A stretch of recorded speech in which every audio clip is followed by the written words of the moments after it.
One of the main goals of this class is to actually take these meditations into your being, and we use the word crystallization. The crystallization is actually taking the thought form and making it become part of your being, where then it begins to work in your life and in your actions. So it's a transformative process.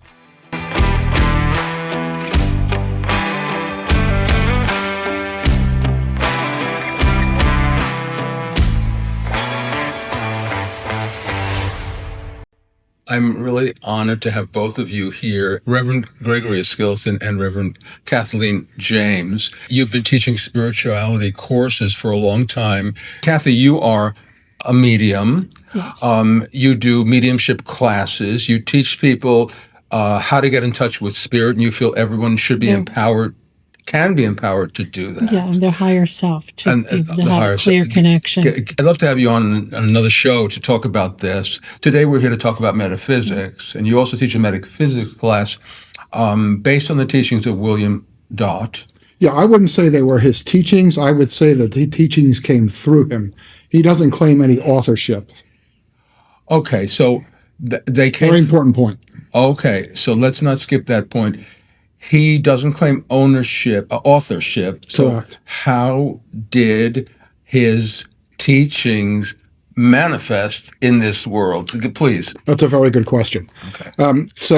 Bill, we addressed him as Bill because he was essentially, he was an ordained minister. He had his doctorate in medical science and in divinity.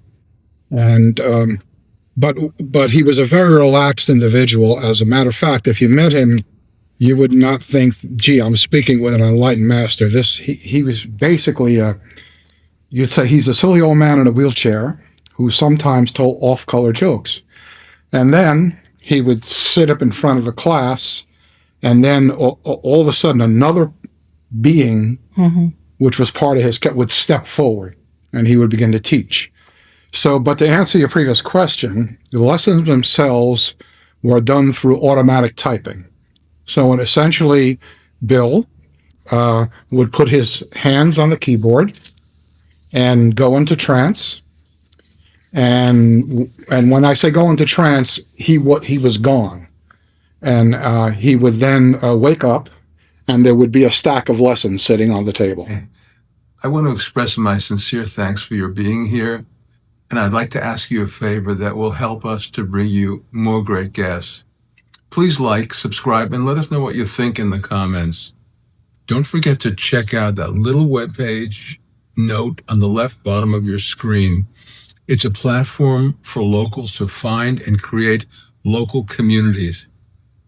Now back to our show. You teach these lessons. Correct. So I spent 5 years as an active student, and then 2 years as an assistant minister, and then a year in ministry training, and then only after many years of studying these lessons did I begin to actually teach them myself. Living these lessons. I'm sorry? Living these lessons. Yeah. So it's not just a scholarship type of program. Yeah, in no way, shape, or form. So the lessons are designed that so you can approach spiritual studies in several ways. If you approach it on the intellectual way or an intellectual path, the only thing that you'll do in that case is develop your intellectual body. So that is one of the goals of this class, but one of the main goals of this class is to actually take these meditations into your being. And we use the word crystallization. The crystallization is actually taking the thought form and making it become part of your being, where then it begins to work in your life and in your actions. So it's a transformative process. So I use the word meditation because we haven't really gotten into that, but meditation is part of the discourse. So every lesson has a very, very powerful phrase connected with it. And then the discourse follows. But the lesson, the paper itself, is only an outline, and the lesson is actually channeled from the higher planes of consciousness. Just So- to make clear to our viewers, what percentage of a class would be meditational, and what percentage would be discourse, where you're teaching outside the realm of meditation? So the class is structured. We open with a consciousness exercise, and in that exercise, you might consider this meditation, but it's more of a structured, guided meditation. And then once we complete the consciousness exercise, and everyone kind of returns to the earth plane, we then recite the meditation phrase together, and then the rest of the class is simply channeled, or it's really based on the vibration of the people in the room, because everyone is at a different vibrational level. So therefore, what we teach in one class, let's say in Parsippany, New Jersey, may not be the same material that we teach in San Francisco, California at another class. But the outline remains the same. The meditation aspect actually is on the student's part, because each of the classes has a meditation phrase. For instance, the first 3 meditations are God is love. The second one is you are your brother's keeper. And then the third one is the fullness of life is unlimited. And aside from just being meditations, these are actual laws of the universe, where once you crystallize that meditation, by crystallization, I mean, once you have spent 30 days focusing on that meditation and has now become part of your being, that meditation then becomes a strata of existence in the spiritual world. As real as I'm sitting with you here, that strata is as real as the physical world is. You know, to people hearing this type of teaching for the first time, they might not quite get what it is you're expressing when you say that it becomes part of your being, and actually part of the being of the consciousness of our world, perhaps other worlds. But I don't know how you would bridge that gap. How do people, and I don't know if I paraphrased you correctly either. Is this an issue trying to do these teachings, that it's hard to impart these teachings, or that's why it's done slowly? Yeah, we make it very simple at first. If you can simply focus on the meditation phrase and hold it for a few moments, that's great. But that as the teaching progresses, that attention span, we increase it, and then you enter into more of a oneness with the meditation. But in the beginning, we're very gentle with people. We ask them to be gentle with themselves, because in a sense, if you haven't been exposed to this type of material, it's like learning to speak a new language. So we approach it very slowly, and then the questions that are generated will let us know where the student is at and what needs to be addressed. But what I'd like to also the point I'd like to drive home is that it's not simply an intellectual study, and this crystallization is a process where it will bring the essence of the meditation into your life, something you can actually sink your teeth into and use in your everyday life to improve not only your life, but the life of everyone around you, and therefore evolve the planet in general. Yeah, do you feel that at this point in our history, which is, we're living in a somewhat tumultuous time, in a tumultuous era, and many people find in their own lives a sense of disquiet, will this be a major force in the future going forward to help people find balance? Yeah, so a major force is kind of an interesting term, because this really evolves on an individual basis. For instance, this is the first time we've ever done anything in a public forum like this. So I was going to ask you about that. Yeah, usually it's done, in person, by word of mouth. We don't advertise. but the student kind of actually has to find it. So I don't want to get away from your question because I don't want to go off on a tangent, but that's okay. Yeah.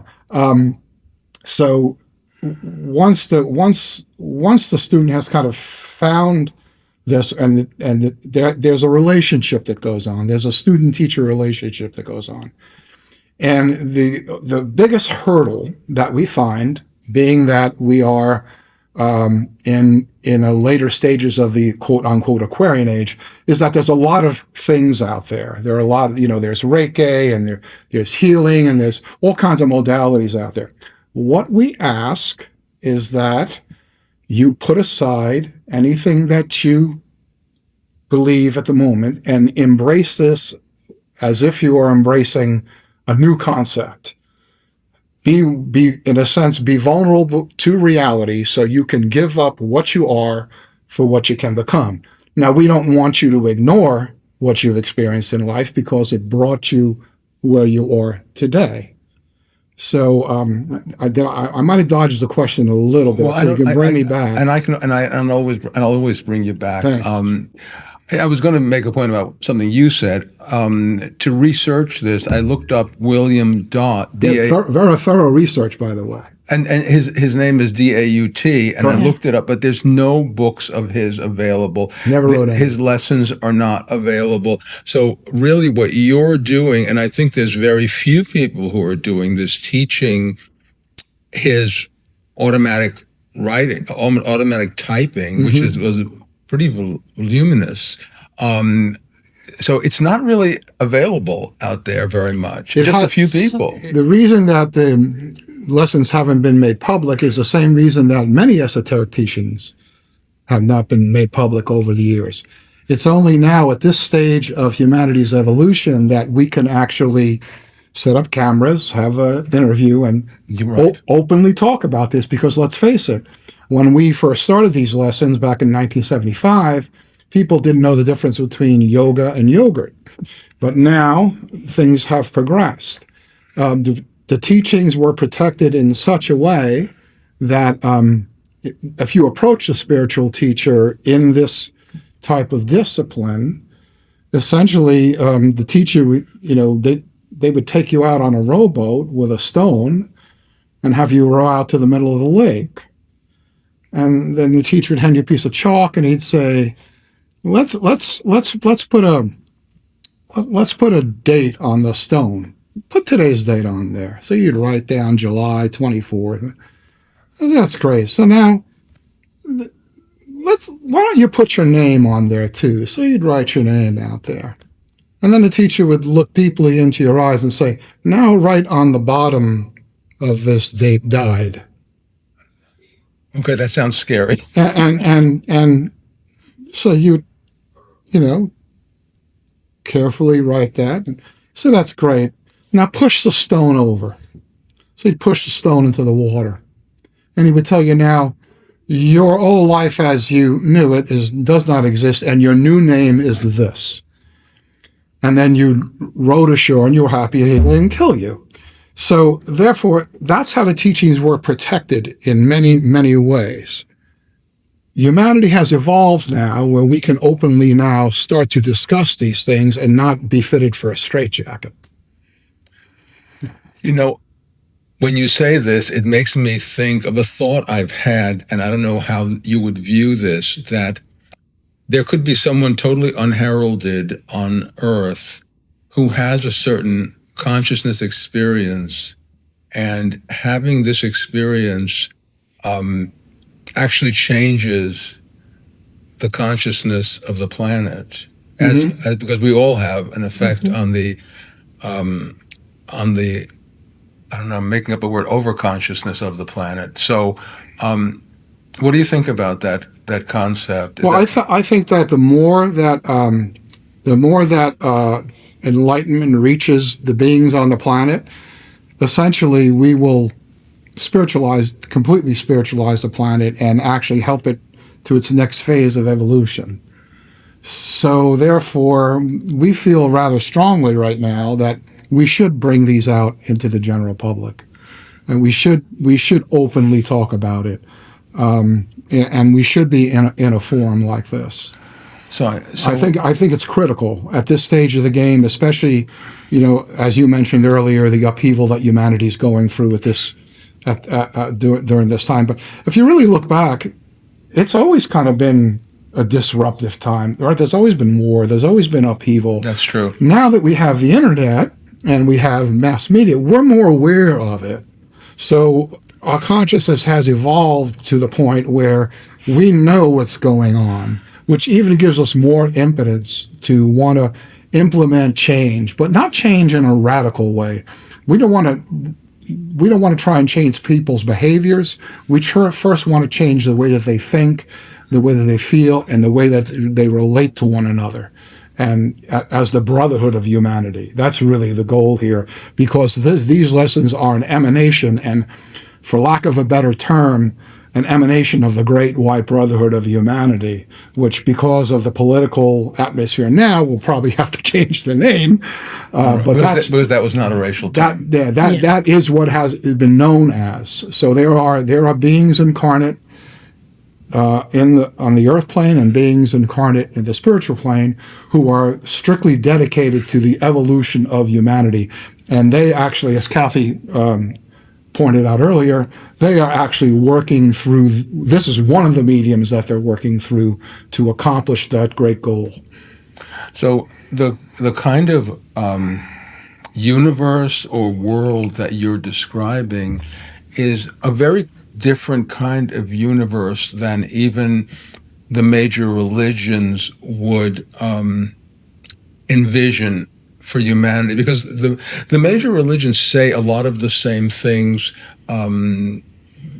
brotherhood of humanity, golden rule, love. Mm-hmm. But this sounds to me almost like it's a deeper dive into religion. If you'd have to look at it in terms of the religions that we're used to, and this doesn't necessarily have to be called a religion, what you're teaching. Correct. It seems to me like it's a scientific investigation of reality. That's precisely what it is, because in essence, the physical world is an outcome of a spiritual reality, and one of the goals is to be able to perceive that reality.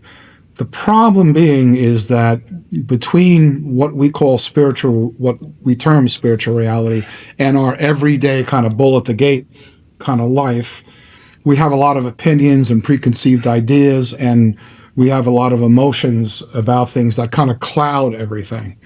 We use an analogy, I personally use an analogy in these teachings, that in order to embrace or see reality, you have to be willing to fully embrace it as something that you, number one, have not experienced before, but at the same time, with a lot of emotional control. So one of the examples I like to use in class is, say you take a rhododendron, and that rhododendron produces a pink flower.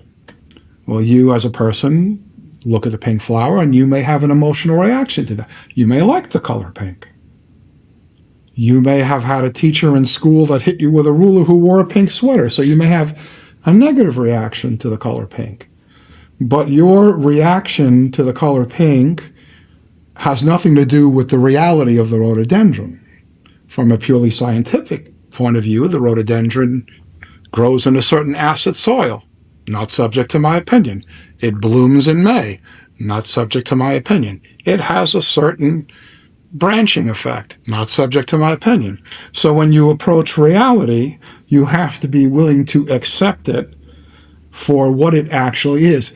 And it sounds simple. It's not a very easy thing to do, because we are continuously using our objective consciousness, and our subjective consciousness is giving us impressions, and immediately we draw a conclusion on that impression. It's very hard to lay that aside, to embrace and be vulnerable to what reality actually is. Right before coming here to the studio today, I got sort of a metaphor, and that was that the fish thinks it knows everything about its world, and it doesn't even see that the water, because the water is everything, and it's so hard for the fish to even imagine another reality. And in a sense, we seem to be sort of not stuck, but we are part of this reality we were born into. And it's very hard to see there's something much, much greater to our existence. That's a wonderful analogy, by the way. And also, when science analyzes us under the microscope, it approaches it from the fact that if they can't actually see it or actually quantify it through repetitive experiments, it can't be considered scientific thought. So therefore, it does not exist. That would be equated to someone who was blind, and you try to describe him the color red, or what the Tower of Pisa looks like. He would have to say, well, it doesn't really exist because I can't see it, but yet it still does exist. And once he's had an operation to correct his sight, a whole new world begins to open up before them. And I've seen this happen in the classes that we have taught, where people come in and they're not really sure what's going on. They know they're attracted to the class, but all of a sudden, and we never know what's going to happen, a whole new world opens up to their vision that they have never seen or experienced before. And that's a wonderful thing to see. I'm getting inklings of this from physicists who are at the frontier of physics. And I mean, I know that there are the kinds of physicists that you were describing who measure things in this world, but they're using the metrics and the objects of this world to actually measure this world. But there are physicists who've gone into the mathematical extrapolations, going to other dimensions. And so I noticed that one of them had said, and I noted this, I should say, he said that that our AI and all of our supercomputers to be will never have actual consciousness, because our consciousness originates beyond this dimension. That's very interesting that you brought that up, because there's a worldwide symposium, I'm sure you're probably aware of it, that goes on every year, and the symposium is on consciousness. And it's attended by neuroscientists and psychologists and medical doctors, and they've been conducting it, I think, for about 15 years. I think it's in Spain this year. But they hit this brick wall every time, and the brick wall is that they cannot find anything within the human organism that can actually produce consciousness. We see neurons on the brain, we see the electrolytic impulses, but consciousness comes from the outside. This is what they've determined. And so when we approach the subject of consciousness, I think it's good that we define. One of your questions was, what is consciousness? Yeah. So it starts an inkling with the word conscience. We all have a conscience. We listen to it, we don't listen. That's kind of like the kind of beginnings of it. Well, then now we take the next step up and say, well, now I'm conscious of myself. I'm conscious that I'm here in this room. I'm talking to you, I'm talking to Kathy, I'm looking at cameras. I'm aware that I am here. That sets us up apart from the animal realm. They have memory, but they don't have self-consciousness. So then we can take it up to the next level. I can expand my consciousness outside this room, and I know that there's a first floor downstairs, and there's people there, and there's people in the tech room, and I can expand my consciousness outside of this building and begin to experience what's outside of me. I can project my consciousness, very advanced technique, can project my consciousness anywhere. So the expansion of consciousness is one of the, I would say, one of the goals of these lessons, but a far-reaching goal. We kind of try to start on the basic level first. And then to address your statement about physics, I think the cutting edge of physicists are the ones that are moving away from Newtonian physics into quantum physics, where you have statements like parallel realities, where you have particles that are in New Jersey are reacting to something, and particles in California are responding to it, and where neutrons and protons can move through a solid surface and appear on the other side. So I think that there's an elevation in science, but the one thing I think they're still struggling with is the structured order. They recognize that there are immutable laws in the universe, but when we apply some type of structure to it, the stopgap is when they think, well, there's something thinking about it, putting these laws into play, and that's where the real discussion, where they start to separate. What do you mean by there's something thinking about these laws? That there's I guess we have to get into the concept of what is infinite intelligence and what is God.